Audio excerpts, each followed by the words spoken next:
فأعوذ بالله السميع العليم من الشيطان الرجيم من همزه ونفخه ونفثه بسم الله الرحمن الرحيم وأنكحوا الأيام منكم والصالحين من عبادكم وإمائكم إن يكونوا فقراء يغنهم الله من فضله والله واسع عليم وليستعفف الذين لا يجدون نكاحا حتى يغنيهم الله من فضله والذين يبتغون الكتاب مما ملكت أيمانكم فكاتبوهم إن علمتم فيهم خيرا وآتوهم من مال الله الذي آتاكم ولا تكرهوا فتياتكم على البغاء إن أردنا تحصنا لتبتغوا عرض الحياة الدنيا ومن يكرههن فإن الله من بعد إكراههن غفور رحيم ولقد أنزلنا إليكم آيات مبينات ومثلا من الذين خلوا من قبلكم وموعظة للمتقين سبحانك لا علم لنا إلا ما علمتنا إنك أنت العليم الحكيم رب اشرح لي صدري ويسر لي أمري واحلل عقدة من لساني يفقه قولي واحلل عقدة من لساني يفقه قولي. پیارے بھائیوں اور عزیز بہنوں، السلام علیکم ورحمۃ اللہ وبرکاتہ۔ سورہ نور کی ابتدا ہی سے آپ لوگ دیکھ رہے ہیں کہ اس سورت کے اندر پاک بازی اور فواحش سے حفاظت کے جو اصول بیان کیے جا رہے ہیں انہی کا سلسلہ ابھی تک چلا آ رہا ہے، اور آج بھی اسی کے سلسلے کی ایک کڑی ہے۔ جو آیتیں آج ہم نے آپ کے سامنے 3 یا 4 آیتیں تلاوت کی ہیں، 3 آیتیں شاید، ان میں اللہ تبارک و تعالی نے 3 بڑے اہم حکم ہمیں اور آپ کو دیے ہیں۔ مسلمانوں کو 3 بڑے اہم حکم دیے جا رہے ہیں جن کے ذریعے سے کسی معاشرے سے اندر فواحش کا سدباب کیا جا سکتا ہے اور اسے دور کیا جا سکتا ہے۔ پہلا حکم ہے کہ جو غیر شادی شدہ لوگ ہیں ان کی شادی کر دی جائے، اور ظاہر بات ہے کہ زنا کی جو کیفیت غیر شادی شدہ لوگوں میں ہے یا جو اسباب غیر شادی شدہ لوگوں میں ہے وہ شادی شدہ لوگوں میں نہیں ہیں۔ دوسرا حکم جو آگے دیا گیا ہے وہ یہ ہے کہ جو غلام یا لونڈیاں وہ اپنی شرافت کی زندگی بسر کرنا چاہتی، اپنی عزت کی حفاظت کرنا چاہتی ہیں اور وہ اس کے لیے آزادی کے طالب ہیں اور آپ سے آزادی کا مطالبہ کرتی ہیں کچھ لے دے کر کے، تو آپ کو ان کی یہ بات نہ صرف مان لینی چاہیے بلکہ اس سلسلے میں ان کی مدد بھی کرنی چاہیے۔ مالی اعتبار سے ہے، حالات کے اعتبار سے ہے، انہیں فرصت دینے کے کسی بھی اعتبار سے ہے، ان کی مدد کرنی چاہیے۔ اور تیسرا حکم جو زمانے جاہلیت میں، اور وہی جاہلیت آج بھی پائی جا رہی ہے، کہ کچھ عورتیں اپنی رضامندی سے اور کچھ عورتوں کو مجبور کیا جاتا ہے، اور اپنی رضامندی سے کیا بھئی یہ کہیے کہ حالات سے وہ مجبور ہو کر کے، اور کچھ لوگوں کو زبردستی مجبور کر دیا جاتا ہے کہ وہ اپنی عزت کا سودا کیا کریں اور اس کے عوض پیسے کمائیں۔ شریعت نے اس سے منع فرمایا ہے اور اس سے رکنے کا اور اس سے بچے رہنے کا اللہ تعالیٰ نے حکم دیا ہے۔ یہ 3 حکم بڑے اہم ہیں، درمیان میں اور بھی کچھ احکام چھوٹے موٹے آئیں گے، لیکن یہ 3 حکم بہت اہم ہیں۔ اس آیت کے اوپر اگر غور کریں کہ وَأَنكِحُوا الْأَيَامَ مِنكُمْ وَالصَّالِحِينَ مِنْ عِبَادِكُمْ، تو اس کے یہاں پر لانے کی ایک بہت بڑی حکمت یا مصلحت یہ ہے کہ جب اسلام نے شرمگاہ کی حفاظت کا حکم دیا اور نظروں کے نیچی رکھنے کا حکم دیا، تو ہمیں یہ نہیں بھولنا چاہیے کہ یہ انسان کی فطرت ہے اور ضرورت ہے۔ شریعت وہ رہبانیت کی یا ہمارے ہندوؤں میں جو جوگی یوگی پن کا معاملہ ہے، اس کی اجازت نہیں دیتی ہے شریعت۔ شریعت نے انسان کے اندر جو ایک فطرت رکھی ہے اس کے پورے کرنے کے شریعت اسباب بھی دیتی ہے، ان میں سب سے بہترین طریقہ کیا ہے؟ وہ نکاح ہے۔ اس لیے اللہ تبارک جہاں اس سے منع فرمایا، شرمگاہ کی حفاظت کا حکم دیا، نظر کو نیچی رکھنے کا حکم دیا، وہیں پر اللہ تعالیٰ کہہ رہا ہے کہ اگر چاہتے ہو کہ تمہاری ضرورت پوری ہو اور تمہارا معاشرہ پاک صاف رہے تو اس کے لیے کیا ہے، تم شادی کرو۔ اسی طریقے سے شریعت کی خوبی یہ ہے، آپ جس میدان میں بھی دیکھ لے جائیے، ایک خوبی یہ ہے کہ جب شریعت کسی چیز سے منع کرتی ہے، کسی کام سے، کسی کام پر سخت سزا کا حکم لگاتی ہے، تو شریعت وہیں پر اس کے لیے کیا جائز صورتیں ہیں، شریعت اس کا بدل بھی پیش کرتی ہے۔ احل اللہ البیع وحرم الربا، جہاں اللہ نے سود کو جب حرام کیا تو ظاہر بات انسان کی ایک ضرورت پیسے کمانا، پیسے حاصل کرنا، اس کے لیے اللہ نے احل اللہ البیع اس کی اجازت دے دی۔ اسی طریقے سے اللہ تبارک و تعالی نے جہاں زنا کو حرام قرار دیا، نظر کو نیچی رکھنے کا حکم دیا، لیکن انسان کی خواہش ہے کہ عورت کے محاسن کی طرف دیکھے، خواہش ہے کہ اس کے اندر شہوت ہے، وہ کیا کرے؟ اللہ تعالیٰ نے اس کے لیے اجازت دی ہے کہ انسان شادی کرے۔ اسی مناسبت سے یہ آیتیں یہاں پر رکھی گئی ہیں۔ اب آتے ہیں مختصر ان کی وضاحت طرف۔ اللہ تعالیٰ فرماتا ہے وَأَنْكِحُوا الْأَيَامَ مِنْكُمْ، اور انکحو شادی کر دو، نکاح کر دو، الایام منکم، ایامہ جمع ہے ایم کی، ایم کے معنی ہوتا ہے وہ شخص جس کے ساتھ اس کی بیوی، اس کے نکاح، یا یہ کہیے کہ جس کی شادی نہیں ہے، حال میں اس کی بیوی اس کے ساتھ نہیں ہے، یعنی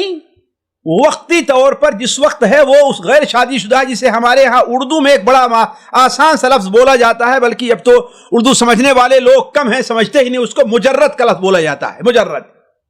وہ مجرد ہے، اس کا معنی کیا ہے کہ ان کے ساتھ ان کی بیوی، یعنی ابھی اس وقت ان کے نکاح میں کوئی عورت نہیں ہے، یہ ہے، یا وہ عورت جس کے نکاح میں ابھی کوئی مرد نہیں، یہ مجرد کہلاتا ہے۔ اور یہی چیز ہے ایم۔ یہ الگ مسئلہ ہے کہ پہلے اس کی شادی ہوئی تھی، طلاق ہو گئی، یا فریقین میں سے کسی کا انتقال ہو گیا، یا شادی ہوئی ہی نہیں تھی، دونوں صورتوں کو شامل ہے۔ اگر ایسا شخص ہے کہ وقتی طور پر، یا ایسی عورت ہے کہ وقتی طور پر شخص ہے، وقتی طور پر اس کے نکاح میں کوئی عورت نہیں ہے، یا عورت ہے اس کے، وہ کسی کے عقد اور نکاح میں نہیں ہے، تو یہی کیا ہے؟ ایم ہے، یہی ایم ہے۔ تو وَأَنْكِحُوا الْأَيَامَ مِنْكُمْ، وہ لوگ جن کے ساتھ جو مجرد ہیں، یا جن کے ساتھ ان کی بیوی نہیں ہے، جن کی شادی نہیں ہوئی ہے، ان کا نکاح کر دو، منکم، تم میں سے جو، یعنی اے مسلمانوں تم میں سے جو لوگ غیر شادی شدہ ہیں ان کی شادی کر دو، چاہے وہ مرد ہیں یا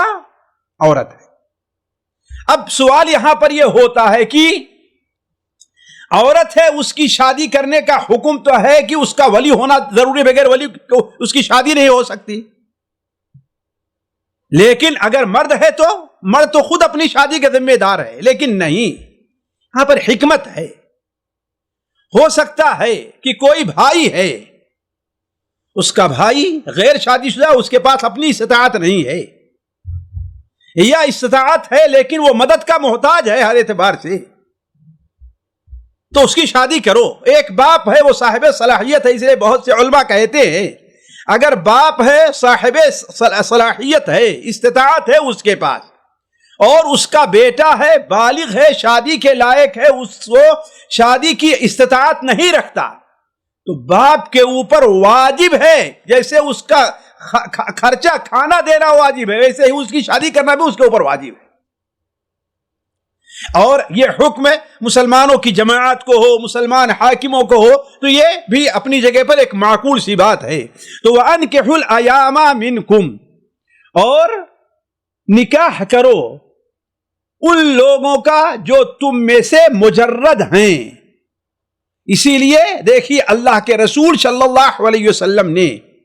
اس پر خصوصی توجہ دی ہے، بلکہ آپ تعجب کریں گے کہ بسا اوقات ایک شخص شادی کرنا چاہتا ہے اس کے پاس ایک لوہے کی انگوٹھی تک نہیں ہے، صرف ایک چادر ہے جسے وہ پہنے ہوئے ہے، بس دوسری کوئی چادر بھی نہیں ہے۔ وہ شادی کرنا چاہتا ہے، اللہ کے رسول سے جب محسوس کیا ہوگا کہ ہاں بھائی یہ اپنی بیوی کو کے ساتھ نباہ کر سکتا ہے، تو آپ نے اس کی شادی کر دی ایک عورت سے، اور مہر کیا رکھی کہ وہ اس کو قرآن سکھا دے۔ یہ دیکھیے وَأَنكِحُوا الْأَيَامَ مِنكُمْ ایک یہ عملی تفسیر ہے، جس کو کہیے پریکٹیکل طور پر اللہ کے رسول نے ثابت کر دیا۔ اور خود اللہ کے رسول صلی اللہ علیہ وسلم اپنے بہت سے صحابہ سے پوچھا کرتے، تم شادی نہیں کرو گے؟ جلیبیب کا واقعہ ہمارے سامنے بہت مشہور ہے کہ آپ نے ان سے کتنی بار کہا۔ حضرت کعب ابن ربیعہ یا ربیعہ ابن کعب کا واقعہ ہمارے ساتھ مشہور ہے، بڑا مشہور، صحیح مسلم وغیرہ میں ہے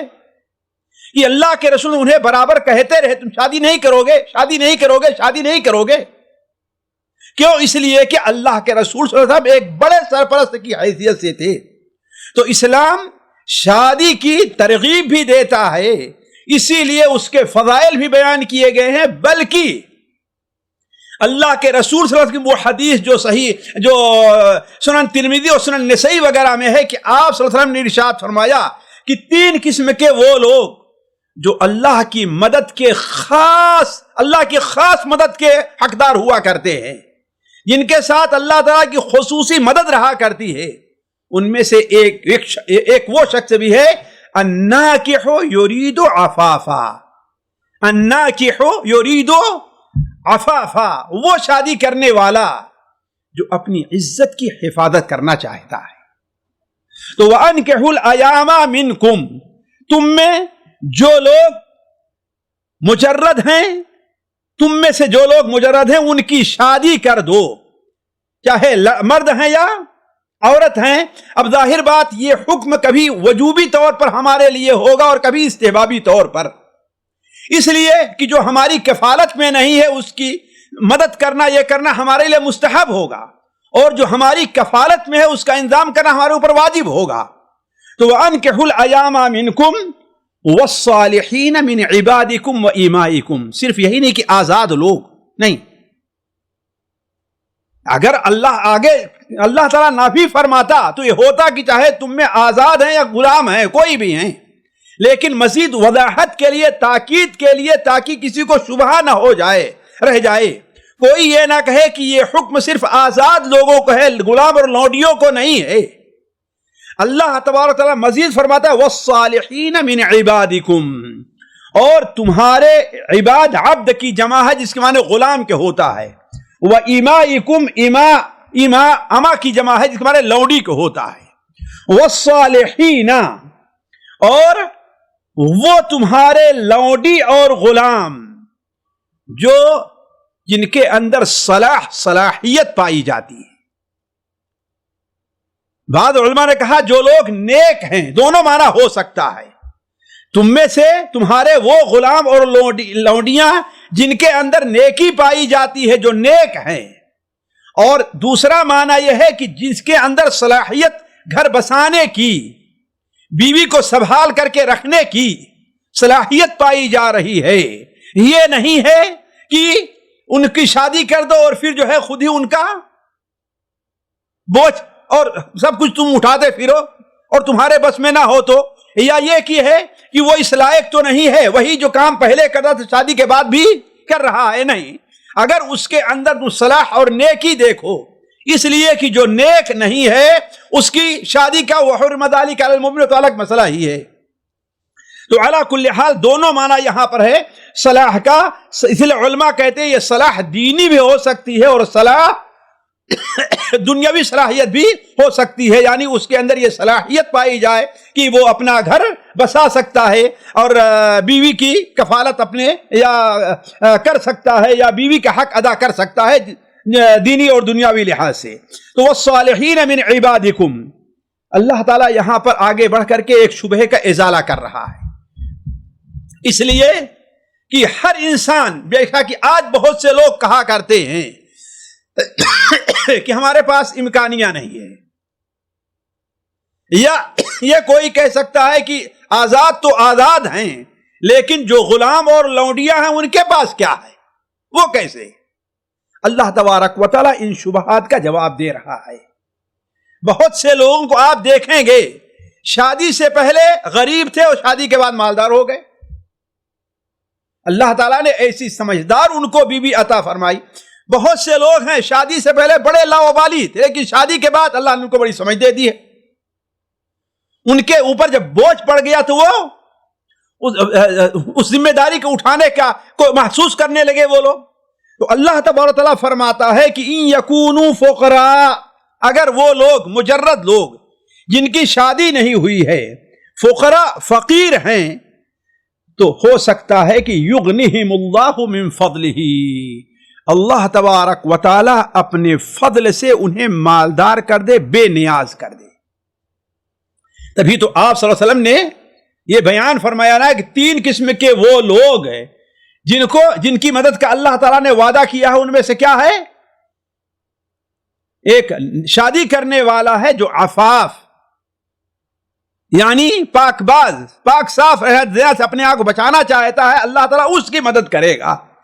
تو ان یکونوا فقراء، اگر وہ لوگ فقیر ہیں تو یغنیہم اللہ من فضلہ، اللہ تبارک و تعالی اپنے فضل سے ان کو مالدار کر دے گا۔ اس سلسلے میں بات واضح کر دوں کہ اس سلسلے میں بعض وہ حدیثیں جو ایسی بیان کی جاتی ہیں کہ جن کا کوئی سر پیر نہیں ہے اور نہ اس کی حقیقت ہے۔ مثال تو ایک حدیث بیان کی جاتی ہے کہ ایک شخص اللہ کے رسول صلی اللہ علیہ وسلم کے پاس آیا اور کہا کہ اللہ کے رسول جو ہے میرے پاس کچھ نہیں۔ آپ نے کہا شادی کر لو۔ شادی کرنے کے بعد اور محتاج ہو گیا، کہا اللہ کے رسول صلی اللہ علیہ وسلم میرے پاس کچھ نہیں، بہت مجھے دوسری شادی کر لو۔ پھر اس کے بعد آپ کی خدمت میں ہے کہ اللہ کے رسول صلی اللہ علیہ وسلم پریشانی یہ کہا کہ اور شادی کر لو، یہاں تک جب 4تھی شادی کر لی تو اس کے پاس بڑا سارا مال آ گیا۔ یہ کوئی اس کی ایسی کوئی حدیث اللہ کے رسول صلی اللہ علیہ وسلم کی نہیں ہے۔ حدیث یا آیت کو سمجھنے کے لیے اپنی طرف سے کوئی واقعہ نہ گڑھا جائے، یہ چیز قطعاً جائز نہیں ہے۔ یہ جہاں تک واقعے کا تعلق ہے اور جہاں تک اللہ تعالیٰ کے حکم کا تعلق ہے، اگر بندے کی نیت صالح رہی تو اللہ تبارک و تعالی اس کی بے نیازی کا سامان کر دیتا ہے۔ اس کے اندر ایک بہت بڑی اور وجہ ہو سکتی ہے، بہت بڑی وجہ ہو سکتی ہے کہ اللہ تبارک و تعالی بسا اوقات روزی کسی خاندان کو پورے خاندان والوں کی قسمت سے نہیں، خاندان میں ایک آدمی اس کی قسمت سے روزی ملتی ہے۔ جیسے اللہ کے رسول خدمت میں ایک بھائی آپ کی خدمت میں لگا رہتا تھا، خدمت میں اور دینی تعلیم حاصل کرتا رہتا تھا، اور دوسرا بھائی نے آ کر اللہ کے رسول صلی اللہ علیہ وسلم شکایت کی کہ اللہ کے رسول صلی اللہ علیہ وسلم یہ کچھ بھی نہیں کرتا، میں سارا کام کرتا ہوں، بکریاں چرانا ہے، کھیت دیکھنا ہے، یہ ہے وہ ہے، اور یہ یہاں آ کے آپ کے پاس بیٹھا رہتا ہے۔ آپ صلی اللہ علیہ وسلم نے فرمایا کہ ہو سکتا ہے کہ اسی کی برکت سے تمہیں روزی دی جا رہی، تو ہو سکتا ہے مرد اگر مجبور ہے تو عورت کی برکت سے اللہ تعالیٰ اسے، اور وہ حدیث جو سنن نسائی وغیرہ بڑی وضاحت کے ساتھ ہے، حل تنصرون، صحیح بخاری میں، حل تنصرون الا بضعفائکم، تمہاری مدد تمہارے کمزور لوگوں کی وجہ سے دی جاتی ہے۔ اور آج کو اس کا اگر یہ جائز ناجائز انسان نہ دیکھے تو آج اس کا ایک بہت بڑا طریقہ یہ بھی ہے کہ جہیز لے کر کے انسان مالدار ہو جائے، نعوذ باللہ من ذالک۔ حالانکہ یہ ایک بات نہیں ہے، صرف ایک بات کر رہے ہیں کہ کچھ لوگ کے ذہن میں بات آ رہی ہوگی میری بات سنتے ہوئے کہ مالداری کا طریقہ تو یہ بھی ہے کہ انسان جہیز لے کر کے، تو ایسا یہ معنی نہیں ہے کہ انسان کوئی ناجائز طریقہ اختیار کرے۔ اللہ تبارک و تعالیٰ کا فضل بہت واسع ہے، جیسا کہ اللہ کے ارشاد فرماتا ہے واللہ واسع علیم، اللہ تبارک و تعالیٰ بڑی وسعت والا ہے، اس کے ہاں کسی قسم کی تنگی نہیں ہے، مالی اعتبار سے، فضل کے لحاظ سے، کرم کوئی بھی تنگی نہیں، اس کے ہاں وسیع ہے،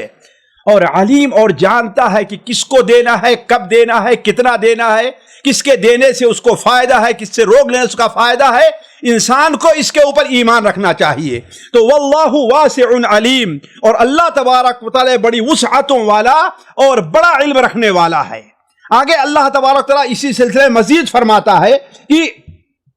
وَلْيَسْتَعْفِفِ الَّذِينَ لَا يَجِدُونَ نِكَاحًا حَتَّى يُغْنِيَهُمُ اللَّهُ مِنْ فَضْلِهِ، ہوا اور لام یہ لام امر ہے جس کے معنی ہم اپنی زبان کا چاہیے، وَلْيَسْتَعْفِفِ الَّذِينَ، اور چاہیے کہ عفت اختیار کریں، بتکلف،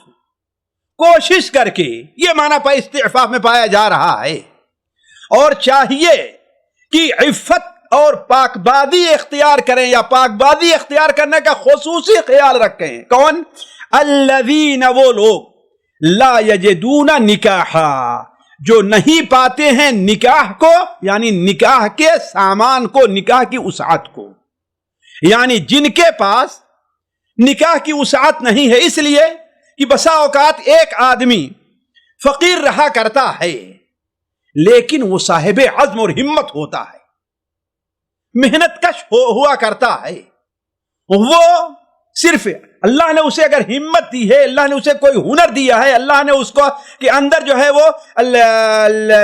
بڑے جذبات دیے ہوئے ہیں، تو وہ اس لیے شادی کرنا نہ چھوڑے کہ میرے پاس کچھ نہیں، وہ شادی کر لے اور کوشش کرے۔ یا اسے اگر کوئی ایسی عورت مل رہی کہ اس کے پاس مال ہے، یا اس کے پاس کوئی ہنر ہے، یا وہ کوئی یا کہیے کہ وہ جو ہے موظف ہے، یعنی وہ اس کی کوئی نوکری ہے، تو اگر کوئی ایسی عورت آتی ہے تو یہ کہہ کر کے نہ چھوڑ دے کہ ہاں بھائی میں جورو کی کمائی نہیں کھانا چاہتا، یہ نہ کہہ کے چھوڑ دے، نہیں، یہ اللہ تعالیٰ کا فضل ہے اگر کوئی عورت کا ایسا رشتہ عورت سے قبول کرے، وہ اس میں حتی یغنیہم من فضلہ کے اندر داخل ہے۔ لیکن بعض لوگ ہوتے ہیں وہ ہمت کے بڑے پست ہوتے ہیں، ان سے یعنی محنت نہیں ہوتی، وہ کوشش نہیں کر سکتے، تو ایسے لوگوں سے متعلق اللہ تعالیٰ فرماتا ہے وَلْيَسْتَعْفِفْ، چاہیے کہ وہ لوگ بتکلف، کوشش کر کے ضروری طور پر عفت یا پاکی اختیار کریں، زنا میں پڑنے سے بچیں، اور وہ جو اسباب اختیار کیے شریعت نے بتائے ہیں زنا سے بچنے کے لیے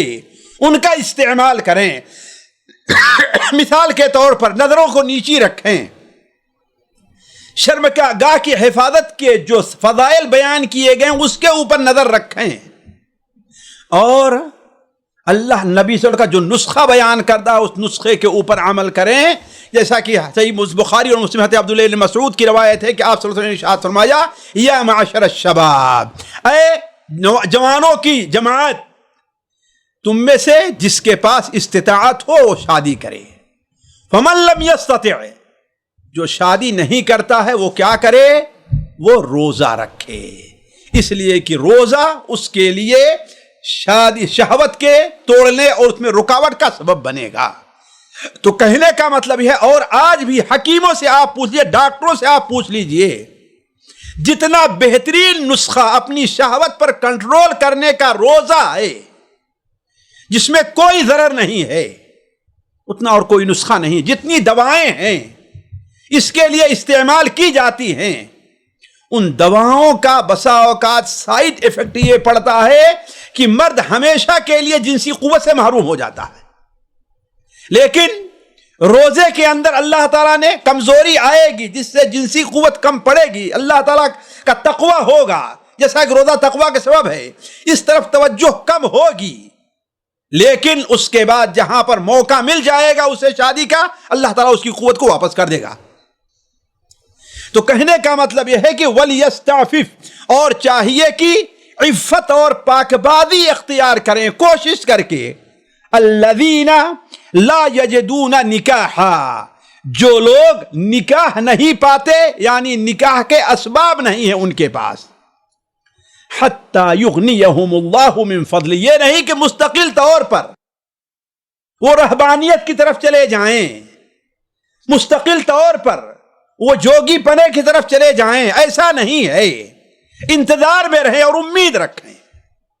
کہ ایک وقت آئے گا کہ اللہ تعالیٰ انہیں شادی کے لائق بنا دے گا۔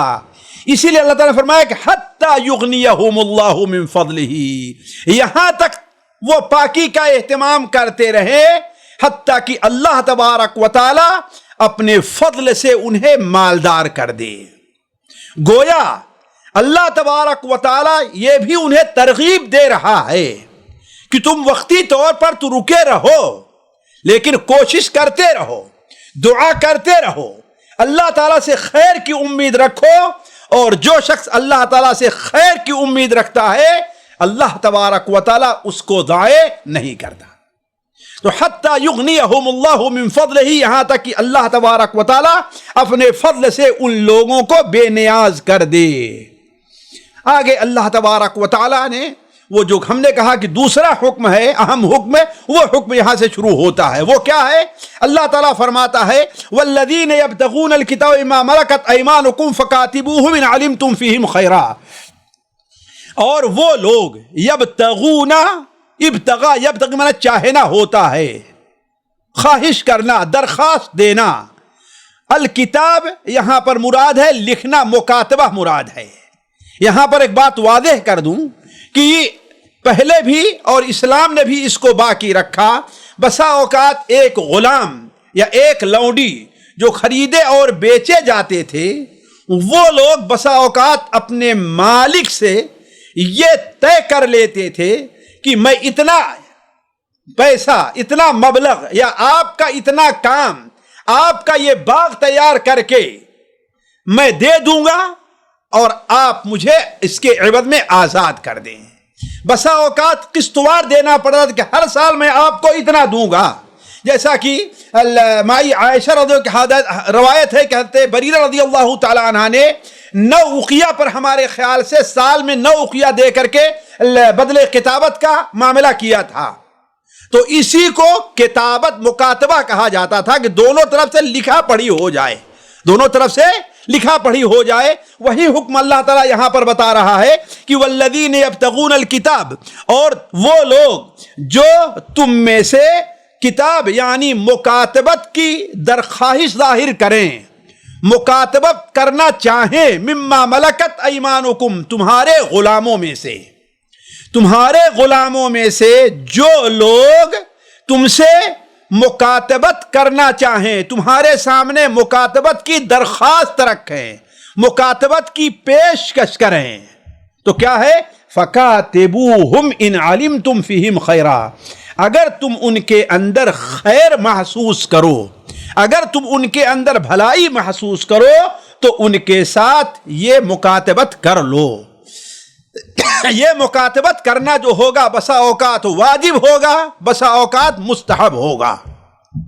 یہ حالات کے پیش نظر اسی لیے علماء کا اس سلسلے میں 2 قول ہے. بعض علماء کہتے ہیں کہ یہ واجب ہوگا اور بعض علماء کہتے ہیں نہیں یہ مستحب ہوگا، اور دونوں کے اپنے اپنے دلائل ہیں. لیکن درمیانی راہ یہی ہے کہ وہاں پر مصلحت دیکھی جائے گی اور حالات دیکھے جائیں گے، اس کی بنیاد پر جو ہے یہ فیصلہ کیا جائے گا. تو اللہ تعالیٰ فرماتا ہے والذین یبتغون الکتاب مما ملکت ایمانکم، تمہارے غلاموں میں سے، چاہے مرد ہو یا یعنی غلام ہو یا لونڈی، جو تم میں سے کتابت لکھنے پڑھنے یعنی مکاتبت کی پیشکش کریں، مکاتبت کی درخواست دیں، تمہارے رکھیں تمہارے سامنے، تو فَكَاتِبُوهُمْ، تو تم ان کے ساتھ مکاتبت کا معاملہ کر لو، مکاتبت کا معاملہ تم ان کے ساتھ کر لو. کیوں؟ کب ہے؟ ان علمتم فیہم خیرا، اگر تم ان کے اندر خیر محسوس کرو. یہ خیر کیا ہے؟ یہ خیر کیا ہے؟ خیر یہ ہے کہ اولاً یہ دیکھو کہ یہ نیک چلن ہے. ایسا نہ ہو کہ ابھی جب غلام ہے بد چلن ہے تو آزاد ہو جانے کے بعد کتنا بد چلن ہو جائے گا. یہ لونڈی ابھی غلام ہے تو بد چلن ہے، تو آزاد ہونے کے بعد تو اور مادر پدر آزاد ہو جائے گی، اس کی کوئی اس پر کوئی پکڑ گرفت ہی نہیں رہے گی. تو ان علمتم فیہم خیرا، اگر تم ان کے خیر محسوس کرو. میں یہ بات اس سے پہلے بھی کہہ چکا ہوں، قرآن مجید کا بسا اوقات ایک لفظ ہوتا ہے اور اس کے کئی معنی، اس میں کئی معنی کا احتمال ہوتا ہے. علماء کہتے ہیں کہ اگر ہر ایک میں تضاد نہیں ہے تو سارے معنی لیے جائیں گے. اسی طریقے سے یہاں پر لفظ خیرہ ہے. تو خیرہ کا ایک معنی کیا ہے علماء نے کیا ہے، یعنی اس کے اندر نیکی پائی جا رہی ہے، بدچلن نہیں ہے. دوسری چیز یہ ہے کہ مالن، بعض علماء نے کہا کہ اس کے پاس علم، تم جب دیکھو کہ اس کے پاس مال ہے، مال ہے، ظاہر بات وہ غلام ہے تو مال نہیں ہوگا، لیکن یہ ہے مراد یہ ہے کہ اس کے پاس مال کمانے کی صلاحیت ہے. اسی لیے بعض علماء نے کہا کہ حرفہ، اس کے پاس کوئی ہنر پایا جا رہا ہے، آج کی اصطلاح میں اچھے قسم کا میکینک ہے، وہ آج کی اصطلاح میں اچھے قسم کا کاروباری ہے، آج کی اصطلاح میں اچھے قسم کا بنائی ہے، تو دیکھو کہ اگر اس کے اندر یہ خیر ہے۔ اسی طریقے سے بعض علماء نے کہا کہ خیر سے مراد امانت ہے، یعنی وہ امانت دار ہے، ایسا نہ ہو کہ تم سے مکاتبت کر لے اور پھر اس کے بعد تم اس کے پیچھے دوڑتے رہو۔ تو یہ ساری چیزیں خیر کے اندر آئیں گی۔ تو فَكَاتِبُوهُمْ إِنْ عَلِمْتُمْ فِيهِمْ خَيْرًا، اگر ان کے اندر تم خیر محسوس کرو تو ان کے ساتھ مکاتبت کر لو۔ وَآتُوهُمْ مِنْ مَالِ اللَّهِ الَّذِي آتَاكُمْ، یہ ارشاد ہے اللہ تبارک و تعالیٰ کا، الگ سے حکم سمجھ لیجئے، یہ اللہ تعالیٰ کے توجیہ بھی کر لیجئے۔ ظاہر بات ہے وہ غلام ہے، اس کے پاس مال نہیں ہے، وہ فقیر ہے، اب اس کو مال جمع کرنے میں ظاہر بات مشکل تو پیش آئے گی کہ نہیں پیش آئے گی، اور وہ بھی ہے کہ کوئی 1000-2000 پہ تو مکاتبت ہوتی نہیں تھی، اس کے لیے اچھی رقم یا اچھی محنت کرنے کی ضرورت پڑتی تھی۔ تو اللہ تعالیٰ فرمایا وَآتُوهُمْ مِنْ مَالِ اللَّهِ الَّذِي آتَاكُمْ، اور اے مسلمان کی جماعتوں، اے غلاموں کے مالکوں، اللہ نے جو مال تم کو دیا ہے اس میں سے اس کو بھی دے دو۔ حتیٰ کہ آپ جانتے ہیں سورہ توبہ کے اندر جو زکوٰۃ کے مصارف بیان کیے گئے ہیں ان میں سے ایک کیا ہے؟ غلام آزاد کرنا بھی ہے۔ وفی الرقاب، اس میں بھی آزاد، والغارمین، دونوں کے اندر یہ داخل ہوتا ہے۔ تو زکوٰۃ کے ذریعے یا جو جس سے مکاتبت کیا ہے کچھ معاف کر کے، جس سے مکاتبت کیا ہے کچھ کم کر کے، تو وَآتُوهُمْ مِنْ مَالِ اللَّهِ الَّذِي آتَاكُمْ، یہیں سے معلوم ہوا ساتھیو کہ ہمارے پاس جو مال ہے یہ ہمارا اپنا نہیں ہے۔ ہمارے جیب میں جو مال موجود ہے، ہماری تجوری میں، ہمارے اکاؤنٹ میں جو موجود ہے، اس کو سمجھنے کی کوشش کریں کہ یہ ہمارا مال نہیں ہے، کس کا ہے؟ اللہ تعالیٰ کا ہے۔ اللہ نے ہمیں اس کے اوپر نگراں بنایا ہے، اسی لیے ہم نہ مال کمانے میں آزاد ہیں اور نہ مال کو خرچ کرنے میں آزاد ہیں۔ کمانے میں ہم شریعت کے محتاج ہیں اور خرچ کرنے میں بھی ہم شریعت کے محتاج ہیں۔ بسا اوقات میرے پاس مال ہوگا، ہم اس سے زمین خریدنا چاہتے ہیں لیکن ہمارے لیے جائز نہیں ہوگا۔ کیوں؟ اس لیے کہ ہمارے پڑوس کے اندر ایک شخص ہے جو بھوکے مر رہا ہے، اس کی مدد کر ہمارے اوپر واجب ہے۔ تو کہنے کا مطلب یہ ہے کہ اللہ من مال اللہ، اللہ کا مال، آپ کا مال یہ نہیں ہے۔ تو آتوہم من مال اللہ الذی آتاکم، آگے اللہ تعالیٰ حکم فرما رہا ہے وَلَا تُكْرِهُ فَتَيَاتِكُمْ عَلَى الْبِغَاءِ إِنْ أَرَدْنَ تَحَصُّنًا، وَلَا تُكْرِهُ، اور نہ مجبور کرو، نہ مجبور کرو، فتیاتکم، فتیات فتات کی جمع ہے، فتیات یعنی لونڈی، اور نہ مجبور کرو فتیاتکم اپنی لونڈیوں کو، علی البغاء زنا پر، طوائف بن جانے پر، فاحش کام کرنے پر، نہ انہیں مجبور کرو۔ ان اردنا تحصنا، اگر وہ پاک بازی چاہتی ہیں، ان اردنا تحصنا یہ بطور شرط کے نہیں ہے، یا یہ شرط واقعی ہے۔ علماء کہتے ہیں اس کے پیچھے ایک واقعہ ہے، جیسا کہ صحیح مسلم وغیرہ میں جابر بن عبداللہ کی روایت ہے کہ عبداللہ ابن ابی ابن سلول جو رئیس المنافقین تھا، اس کی 2 لونڈیاں تھیں جن سے وہ کیا کرواتا تھا، یہ کام زنا کروا کر کے اس کے عوض پیسے حاصل کرتا تھا، جیسا کہ آج بھی بہت سے بے غیرت لوگ یہ دھندا چلاتے ہیں، مرد عورت دونوں چلاتے ہیں۔ تو اور یہ عام رواج زمانے جاہلیت کے اندر تھا کہ لوگ اسے ایک ذریعہ بنا لیے تھے اپنی کمائی کا، اپنی کمائی کا ذریعہ بنا لیے تھے۔ تو شریعت نے اس کے اوپر پابندی لگائی، اس لیے کہ اس سے معاشرے میں اور زنا پھیلے گا۔ تو اللہ تعالیٰ نے فرمایا کہ ان اردنا تحصنا، اگر وہ پاکی کا ارادہ رکھتی ہے تو انہیں گناہ پر مجبور نہ کرو۔ کیوں؟ لتبتغوا عرض الحیات الدنیا، تاکہ تم اس کے عوض میں دنیا کا کچھ مال، دنیا کا کچھ فائدہ حاصل کر لو۔ دنیا کا فائدہ کیا ہوتا تھا؟ کبھی مال ہوتا تھا، کبھی انہیں زنا پر لگا کر کے وہ حاملہ ہو تو اس سے جو اولاد ہوتی تھی تاکہ اسے کیا بنا لیا جائے, غلام بنا لیا جائے. دونوں چیزیں ہوا کرتی تھی. تو لِتَبْتَغُوا عَرْضَ الْحَيَاةِ الدُّنْيَا, تاکہ تم ان کے ذریعے سے دنیا کا کچھ تھوڑا سا فائدہ حاصل کرو. وَمَنْ يُكْرِهُنَّ, اگر, اور یاد رکھو جو شخص انہیں مجبور کر رہا ہے, جو انہیں زنا کے کام پر, تو فَإِنَّ اللَّهَ مِن بَعْدِ إِكْرَاهِهِنَّ غَفُورٌ رَحِيمٌ, تو یاد رکھو اللہ تبارک و تعالی ان کے اکراہ مجبور کر دینے کے بعد انہیں معاف کرنے والا, ان کے اوپر رحم کرنے والا ہے. لیکن تمہاری اس سلسلے میں پکڑ ہوگی. بعض علماء نے کہا اس کا معنی یہ ہے کہ پہلے جو تم کچھ کر چکے ہو تو یاد رکھو پہلے تو تم نے مجبور کیا, اب اگر تم اس کو چھوڑ دیتے ہو, توبہ کرتے ہو, تو فَإِنَّ اللَّهَ مِن بَعْدِ إِكْرَاهِهِنَّ غَفُورٌ رَحِيمٌ, تو اللہ تبارک و تعالی غفور الرحیم ہے, معاف کرنے والا اور رحم کرنے والا, اور دونوں معنی ہو سکتا ہے. یعنی وہ لوگ جو پہلے اپنی لوڈیوں کو